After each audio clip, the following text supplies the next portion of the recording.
এই পৃথিবীতে সবচেয়ে বড় অপরাধ কি জানেন ম্যাডাম? গরিব হয়ে জন্মানো। আমরা আপনাদের চারপাশে ভূতের মতো ঘুরে বেড়াই। আপনাদের কখনো আমাদের একটা অঙ্ক মনে থাকে? এইবার মনে থাকবে। এই গাইস, আমি Swarnanka and welcome to the new episode of my channel. তো এখন আমি এই ভিডিওতে সকলে বুঝে গেছো কী নিয়ে কথা বলবো, থাম্বনেল দেখেই। দেবের আপকামিং সিনেমা, এটা 8ই অক্টোবর মুক্তি পাবে পুজোতে। সেই সিনেমার নাম হচ্ছে টেক্কা, যেটা নিয়ে সকলের প্রচণ্ড এক্সাইটমেন্ট ছিল, কারণ দেব আর সৃজিত মুখার্জি একসঙ্গে কাজ করছে জুলফিকারের পর, এত বছর পরে। জুলফিকার মেবি 2016 কি মনে পড়ছে না, ঠিক 16তেই মনে হয় মুক্তি পেয়েছিল। তারপরে থেকে তাদের মধ্যে আর কাজ হয়নি। তো দেবের সাথে কিন্তু সৃজিত মুখার্জির এই কাজটা নিয়ে এত লোকজন এক্সাইটমেন্ট ছিল, তো সেরকমই একটা প্রজেক্ট হওয়ার কথা ছিল গল্প অনুযায়ী, এবং সেখানকার ক্যারেক্টারগুলো কেমন হবে সেগুলো নিয়ে মানুষের মধ্যে প্রচুর উচ্চাকাঙ্ক্ষা ছিল। তো সেটা কেমন হলো সেই টেক্কার টিজার নিয়ে এখন রিভিউতে কথা বলবো। তো প্রথমে কাজটা কি নিয়ে কথা বললি। তো দেবের যে এই সিনেমাটা টেক্কা রিলিজ হচ্ছে সেটা 8ই অক্টোবর।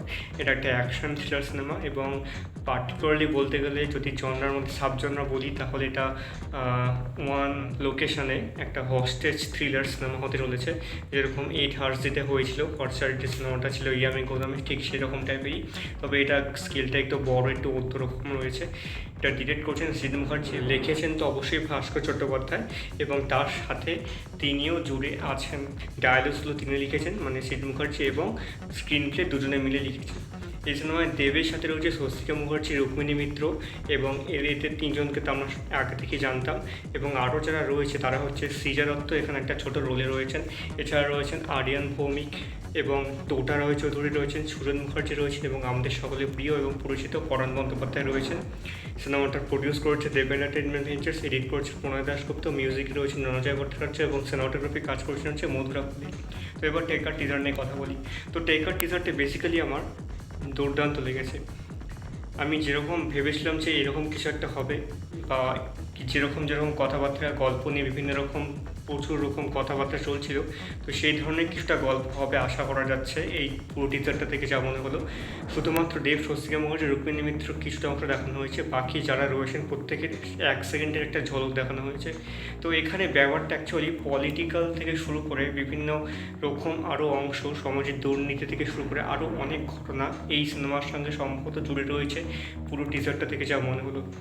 টিজারটা যেখান থেকে শুরু হচ্ছে সেই শুরুটা কিন্তু দারুণ। দেবকে আমরা যেই লুকে দেখছি, এই লুকে কিন্তু আমরা সেরকম আগে কোনোদিন দেখিনি। তাকে এখানে যেভাবে প্রেজেন্ট করেছে সৃজিত মুখার্জি, তাকে যে ক্যারেক্টারটা দিয়েছে, এবং দেব যেভাবে সেটাকে নিজের মতো করে সেটাকে মানে করেছে, যেভাবে সেই ক্যারেক্টারটাকে সে তৈরি করেছে, এবং যেভাবে প্রত্যেকটা ডায়ালগ তার মুখে এখানে দেখা যাচ্ছে, সেটা সত্যি দুর্দান্ত। আমরা এর আগে সৃজিত মুখার্জিকে একটা ইন্টারভিউতে শুনেছিলাম যে তিনি বলছেন যে দেব কীরকম লুকে বা এরকম অবস্থায় আগে দেখেননি কেউ। এটা কিন্তু একদম সত্যি কথা, সত্যি দেব কীরকম লুকে কিন্তু দেখা যায়নি। এবং অ্যাক্টার যে দেব রয়েছে, এর আগে সিনেমাগুলো তো ভালো কাজ করেছেন অবশ্যই, কিন্তু সৃজিত মুখার্জির কাজ যেহেতু এখানে তিনি স্পেশাল, তো অবশ্যই কিছু করেছেন, তার অংশগুলোর মধ্যে থেকে বোঝা যাচ্ছে। একটা ওয়ান লোকেশন যেহেতু এখানে কাজ, তো সেখানে স্কেল বেশি থাকার কথা নয়, সেখানে শুধুমাত্র অ্যাক্টিং এবং গল্প স্ক্রিন প্লে কীরকম হবে সেই দিকে বেশি নজর দেওয়া উচিত। তো আমার মনে হয় সেরকম কাজটা সৃজিত মুখার্জি সম্ভবত ভালো করেই করেছেন, এইটুকু টিজারে যা মনে হলো। এখানে গল্পটা যেরকম মনে হচ্ছে, মানে যা দেখে বোঝা যাচ্ছে, সেটা হচ্ছে প্রথমে বলা হচ্ছে একজন 35 থেকে 40 বছরের মানুষ, সে একজন বাচ্চাকে, একটা ছোট মেয়েকে স্কুল থেকে ফেরার পথে তুলে দেয়, এবং সেই বাচ্চাটা হচ্ছে স্বস্তিকা মুখার্জির। এবং সে যখন হোটেলে ঢুকে, সেখানে যে হোটেলের ম্যানেজার আছে সে প্রবলেম করে যায়, এবং সে পুলিশকে ডাকে। সেখানে রুক্মিণী মিত্র স্পেশাল অফিসার হিসেবে আসেন, এবং তাকে খুঁজে বের করার চেষ্টা করেন, এবং তার সাথে সমঝোতা করার চেষ্টা করেন। কিন্তু দেব কিছুতে সেটা মানতে রাজি নয়। সেখানে একটা চুপ যেই জায়গাটা বলছে, সেইখানে দেবকে দুর্দান্ত লাগছে ওই জায়গাটা।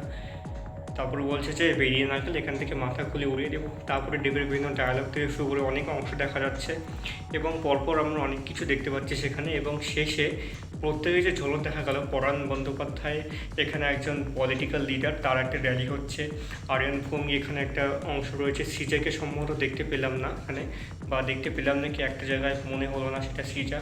এবং রয়েছে সুরেন মুখার্জি, এবং রয়েছে তোটারায় চৌধুরীর যে প্রত্যেকটা সিন দেখালো, তারা কিভাবে এই যে পুরো ঘটনাটা রয়েছে, দেব যে মেয়েটাকে মানে কিডন্যাপ করেছে, তারা এই ঘটনা যে সে ঘটাচ্ছে তার সঙ্গে এটা কীভাবে যুক্ত, দেবের কি আগের কোনো ঘটনা ছিল, সেই ঘটনাগুলো কি তার সঙ্গে এখানে যুক্ত রেখে কি সত্যি তাকে কিডন্যাপ করেছে নাকি আরও অন্যান্য ঘটনা রয়েছে যেটা টুইস্ট দেবে আমাদের। ওভারঅল এই সমস্ত কিছু আমরা সিনেমাতে দেখতে পাবো। টিজারটা মিউজিক খুব দারুণ হয়েছে, ভিজুয়ালস দেখতে খুব দারুণ লাগছে, কালারটা ঠিকঠাক মনে হয়েছে আমার, সিনেমাটোগ্রাফির কাজ চরম, মুদ্রাপতি যখন রয়েছে তখন কোনো কথাই হবে না, এবং এখানে ফ্রেমগুলোও কিন্তু দারুণ লাগছে। তো এখানে ওভারঅল গল্পটা কী হয় সেটাই এখন দেখার। পারফরমেন্স এখানে কিন্তু আমার মনে হচ্ছে সবাই দুর্দান্ত দিয়েছে, স্পেশালি দেব এখানে কিন্তু একটা চরম রকম জল করছে এখানে। স্বস্তিকা মুখার্জিকে সামান্য একটা অংশ দেখা গেল, রুক্মিণী মিত্রের লুক এখানে পুরো একদম জমজমাট, এরকম লুক আমরা রুক্মিণীকে দেখিনি। এবং এইখানে আমার মনে হচ্ছে লাস্টের দিকে একটা বড় সড়ো আমার জাস্ট মানে ভাবতে বাধ্য করলো একটা জায়গা যে দেব কি কিডন্যাপ করেছে মেয়েটাকে নাকি তাকে করানো হয়েছে, কারণ শেষে রুক্মিণী হয়তো বলবে অথবা অন্য কেউ হয়তো বলতে পারে, নামটা এখানে দেখায় মানে এখানে তার মুখটা দেখায়নি, শুধু বলছে স্বস্তিকাকে এবার আমরা কি করব ইরা। এখানে ইরা হচ্ছে স্বস্তিকা মুখার্জি ক্যারেক্টারের নাম, তো স্বস্তিকা মুখার্জি বলছে ফুল স্টপ। তো এখানে ব্যাপারটা কি হলো সেইটা তো এখন দুর্দান্ত কিছু একটা এখানে আমরা দেখতে পাবো। তো বেসিক্যালি যারা টিজার দেখেছো তাদের কেমন লেগেছে কমেন্ট করে জানিও। আমার তো বেশ ভালো লেগেছে ট্রেলারের জন্য, এবার দেখি কি এক্সাইটেড হয়ে আছি। টিজারটা একটা দারুণ কাট হয়েছে এবং এখানে বিজিএমটা কিন্তু খুব ভালো হয়েছে। আমরা মোশন পোস্টারগুলো যেগুলো রিলিজ করেছিল সেগুলোতেও আমরা দেখেছিলাম, এখানে মিউজিকটা সেখানে খুব ভালো লাগছিলো, এখানেও মিউজিকটা বেশ সুন্দর লাগছে। তো দেখা যাক দেব টেক্কা দিয়ে আমাদের পুজোতে কেমনভাবে ভিকি বিদ্যা কা ওয়ালা ভিডিও, এছাড়া রয়েছে হচ্ছে আরও দুটো সিনেমা, তার মধ্যে একটা হিন্দি যেটা হচ্ছে জিগরা, এবং রয়েছে বাংলা থেকে বহুরূপী, সেগুলোকে কতটা টেক্কা দিতে পারে। এছাড়া আরেকটা জায়গা বলতে ভুলে গেলাম, সেটা হচ্ছে এখানে না ওই যে অ্যানিমেশন যেগুলো রয়েছে সেগুলো কিন্তু খুব সুন্দর বানিয়েছে। তো এই ছিল আমার রিয়াকশান, কেমন লাগলো অবশ্যই কমেন্ট করে জানিও। টেক্কা টিজার তোমাদের কেমন লেগেছে অবশ্যই জানিও, আর ভালো লেগে থাকলে চ্যানেলটিকে সাবস্ক্রাইব করতে একদম ভুলবে না।